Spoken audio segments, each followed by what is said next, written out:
Today we will start with the section 23 of the POCSO Act, and the first question in your prelims exam will come from the heading itself, procedure for media. This is what procedure for media, and section 23 को समझने के लिए हमें फिर preamble को समझना चाहिए एक बार.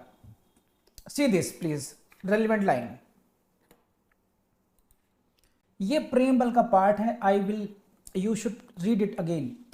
And whereas it is necessary for the proper development of the child, जबकि यह आवश्यक है बच्चे के proper development के लिए क्या, that his or her right to privacy and confidentiality be protected and respected by every person by all means. ये हम लोगों ने पढ़ा था in the very first, पहली ही क्लास में हम लोगों ने पढ़ा था कि ये जो एक्ट है इसमें एक पैरामाउंट कंसिडरेशन ये भी है कि right to privacy and confidentiality of the child be maintained at every level. किसी भी स्टेज पर, whether it is the stage of information और it is the stage of investigation, trial, whatever, at all stages right to privacy and confidentiality must be maintained. जो बच्चे की privacy है उसको maintain करना बहुत जरूरी है. ये it is one of the objective कि ट्रायल तो होगा, प्रोटेक्शन ऑफ चिल्ड्रन तो होगा, लेकिन ये भी ध्यान में रखा जाएगा कि बच्चे की जो प्राइवेसी है वो मेंटेन रहे. अब इस बैकग्राउंड के साथ आपको सेक्शन 23 पढ़ना चाहिए. Now please read the section 23 and this is the first clause 1. Read it. No person shall what, क्या नहीं करना चाहिए, make any report, कोई रिपोर्ट नहीं बनाएगा, और present any comments on any child. No person shall make any report on any child, or no person shall present any comments on any child from any form of media, किसी भी प्रकार का media हो, whether it is studio or photographic facilities, without having complete or authentic information. This is the mandate of section 23 clause 1. What? Without complete and authentic information. इसको focus कीजिए, red colour को. Without having authentic complete information, कोई भी व्यक्ति किसी भी media के रूप में, किसी भी फोटोग्राफिक फैसिलिटी के रूप में किसी बच्चे की रिपोर्ट या किसी के बच्चे पर कोई कमेंट नहीं बनाएगा, जबकि क्या हो, which may have the effect of, इसको और पढ़िए, कंप्लीट सेंस आएगा आपका उसमें. Effect of what, effect of lowering his reputation और इन्फ्रिंजिंग अपॉन हिज प्राइवेसी. तो ये है आपका complete 23 clause 1. Now I explain it. This is the prohibitory instruction to the media persons, whether it is print media, because they have used the word any form of media. Any form of media का मतलब it means what? It may be social media, it may be electronic media, it may be print media, or any kind of media.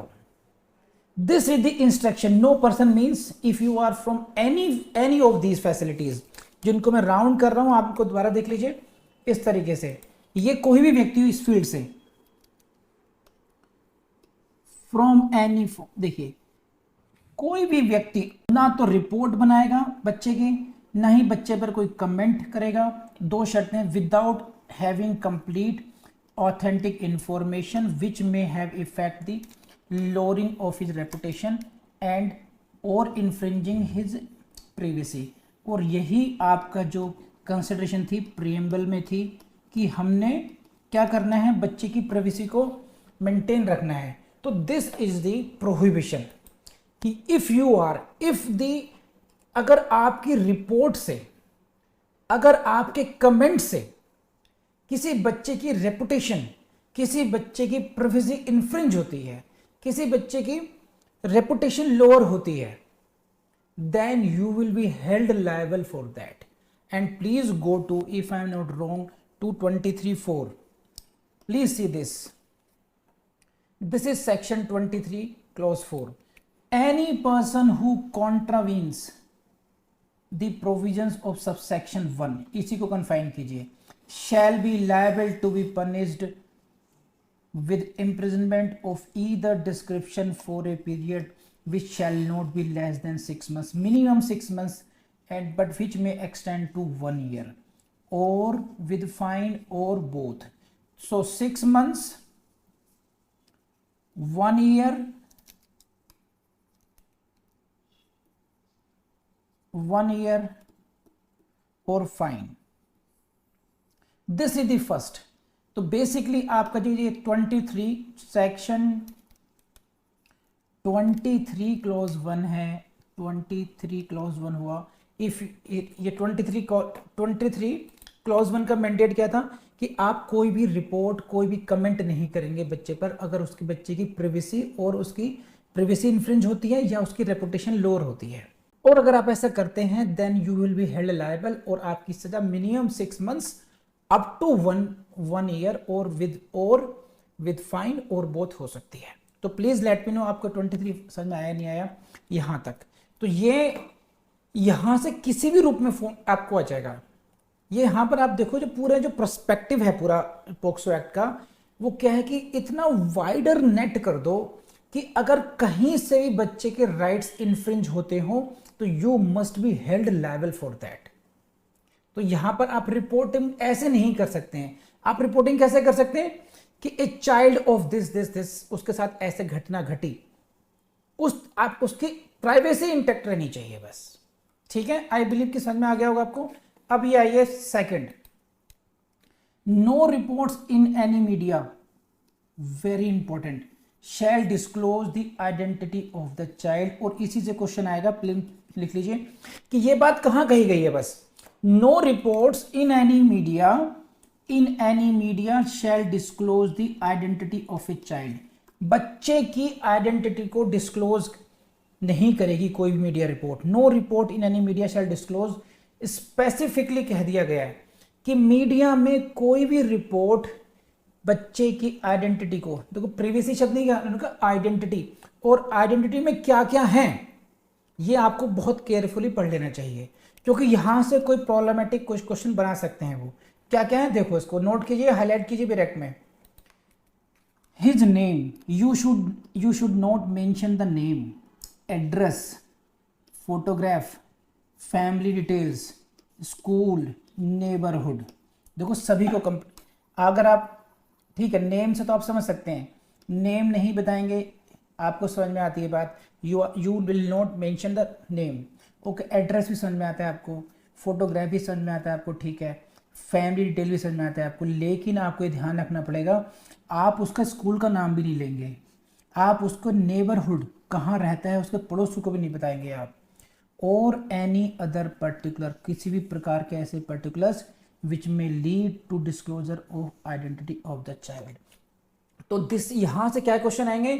पहला question, which out of following sections और subsections deal with the duty of the media persons. Media वालों की report है.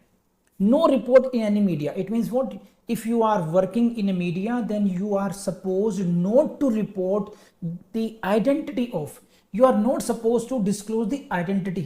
और identity कैसे कैसे disclose नहीं होगी, क्या क्या ध्यान रखना पड़ेगा आपको, name, address, family details, neighbourhood, school, everything.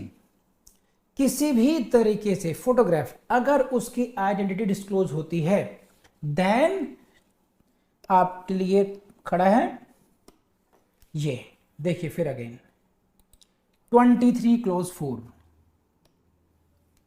कॉन्ट्रावीन्स दी सबसेक्शन 2, अगेन सेम पनिशमेंट.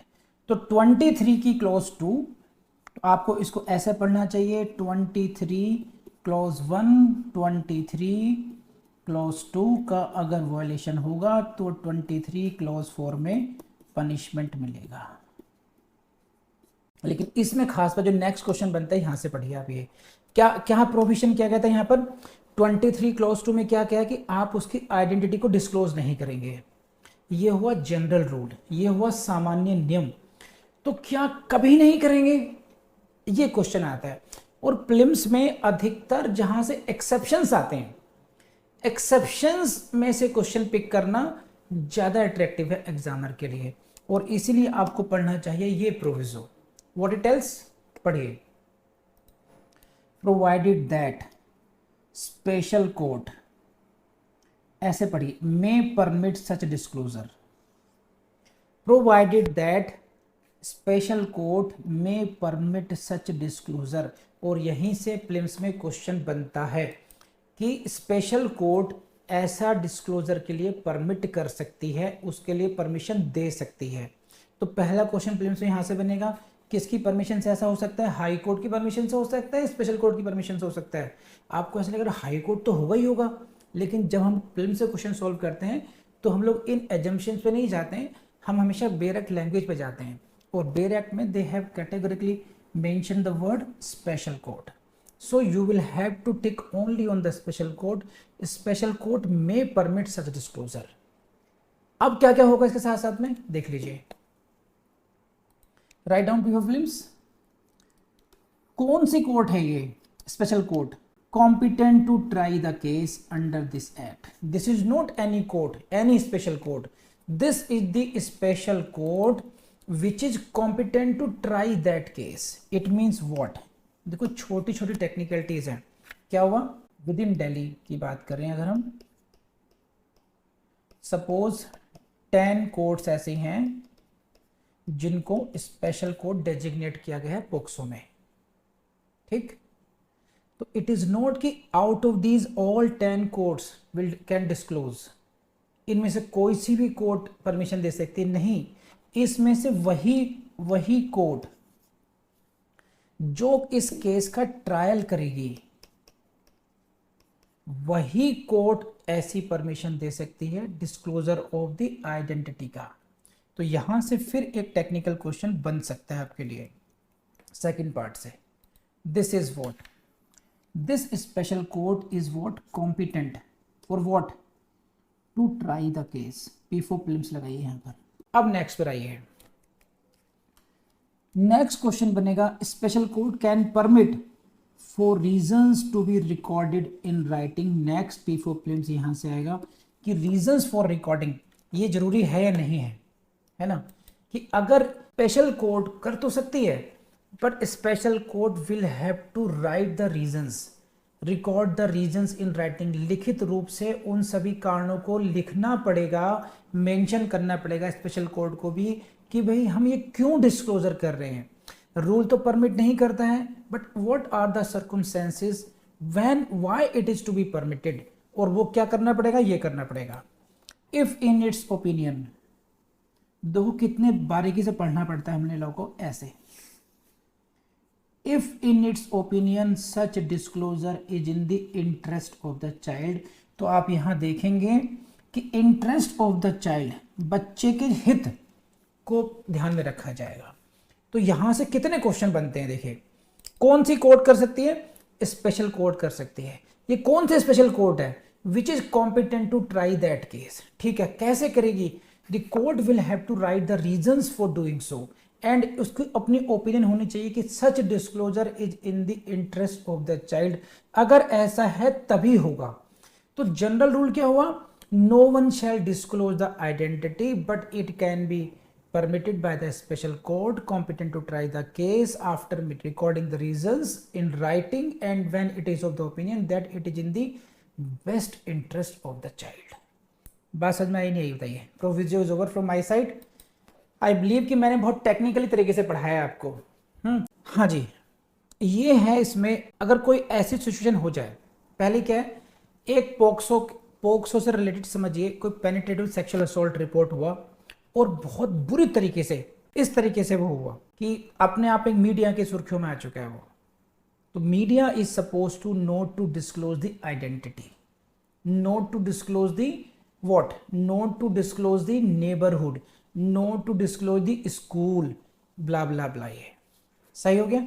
अब मान लीजिए वहां पर स्कूल की ही इन्वॉल्वमेंट हो, या कोई ऐसी सिचुएशन आ जाए कि कुछ पैरामीटर्स को डिस्क्लोज करने में कोई बुराई नहीं है, आप उसका फोटोग्राफ मत छापिए, फोटोग्राफ मत दीजिए, उसका नाम निर्भया जैसे दिया गया, इसका नाम कुछ और दे दीजिए आप, है ना, और किसी तरीके से अब उस तरीके से परमिशन दी जाए ताकि लोगों को समझ में आए। तो ऐसी कोई परिस्थिति ऐसी हो सकती है कि जहां पर ये स्पेशल फैक्ट्स में जहां पर स्पेशल कोर्ट परमिट कर सकती है कि ठीक है आप कुछ फैक्ट्स को ऐसे डिस्क्लोज कर सकते हैं कि किस मोहल्ले का रहने वाला था, ठीक है, उस तरीके से बस। ठीक, नेक्स्ट पर आइए, अब ये पढ़िए इसको एक बार जरा। यहां से फिर क्वेश्चन बनता है आपका, देखिए द पब्लिशर और द ओनर, कौन कौन है भाई साहब, लगाइए पी फॉर प्लिम्स, ये प्लिम्स से क्वेश्चन है आपके लिए। द पब्लिशर और ओनर को, किसका ओनर, किसका, ऑफ द मीडिया स्टूडियो और फोटोग्राफिक फैसिलिटीज, इनका पब्लिशर, इनका owner shall be jointly and severally liable, please देखिए पी फॉर प्लिम्स, for the acts and omissions of his employee. क्या समझे इस बात को कि अगर बचुआ आप हैं, आपकी यूनिट है, आप उसके ओनर हैं या आप पब्लिशर हैं और आपके एम्प्लॉय ने किसी तरीके से उससे गलती हो गई, ओमिशन हो गया या जानबूझकर उसका एक्ट कर डाला, कैसा, डिस्क्लोजर ऑफ द आइडेंटिटी, है ना, उसकी प्राइवेसी कॉम्प्रोमाइज हो गई, तो यहां पर जिस व्यक्ति ने की, जिस मीडिया कर्मी ने की, वो तो होगा ही होगा लायबल। साथ में कौन कौन होगा, जॉइंटली एंड सेवरली, इसको पढ़ लीजिए अच्छे तरीके से, ये समझ में आएगा आपको। देखिए जॉइंटली एंड सेवरली लायबल, यहां पर ये भी लायबल होंगे जो उसका ओनर है, और यहीं से प्रीलिम्स में क्वेश्चन आएगा कि उनकी लायबिलिटी कैसी होगी, जॉइंट लायबिलिटी होगी, सेवरल लायबिलिटी होगी या जॉइंटली एंड सेवरल लायबिलिटी होगी। जनरली ये टर्म है हम लोग टॉट में पढ़ते हैं, जॉइंटली एंड सेवरल लायबिलिटी, जब हम पढ़ते हैं कि वाइकरस लायबिलिटी केस में, लेकिन वही कॉन्सेप्ट इन्होंने यहाँ पर क्रिमिनल लॉ में लेकर आए हैं। इसका मतलब ये हुआ, देखो पॉक्सो तो क्रिमिनल लॉ है कि क्रिमिनल लायबिलिटी है, अब क्रिमिनल लायबिलिटी में जॉइंट एंड सेवरल इस सेंस में हो गई कि पब्लिशर को भी या तो उस मेन एक्यूज के साथ में ट्राई किया जाएगा या उन दोनों को अलग अलग भी किया जा सकता है, जॉइंटली कर सकते हैं। कैसे समझिए कि ए इज द ओनर और पब्लिशर, इनका बी एक एम्प्लॉय है and he violets section 23 clause 1 या इन दोनों में से किसी एक का या दोनों का वायलेशन करता है, तो definitely he will be punished for 23 under 23 clause 4। लेकिन बिकॉज ऑफ 23 क्लॉज 3, ये जो भाई साहब है a, he will be also liable for this act. 23 clause 4 में उसकी लायबिलिटी भी बनती है, ओनर की भी, और ये जॉइंट होने का मतलब है कि ए एंड बी दोनों का जॉइंट ट्रायल हो। सेवरल का मतलब है कि ए का अलग और बी का अलग भी हो सकता है, यहां पर इस तरीके से लेंगे आप लोग। तो जॉइंट एंड सेवरल लायबिलिटी, इसी वर्डिंग पर आपको प्रीलिम्स में ज़्यादा दिमाग लगाना नहीं है, इन शब्दों को अच्छे तरीके से समझ लीजिए कि यहां से क्वेश्चन आएगा। देखिए आपको वो सब सेक्शन नहीं पूछेंगे आपसे, वो आपसे ये पूछेंगे कि पब्लिशर और ओनर की जो लायबिलिटी वो कैसे होती है। आपने एक बार याद करना है अच्छे तरीके से, क्या है, ये है, इसकी लायबिलिटी क्या होगी, जॉइंट एंड सेवरल लायबिलिटी होगी। वैसे है तो प्लीज़ लेट मी नो ये बात आपको समझ में आई ही नहीं आई।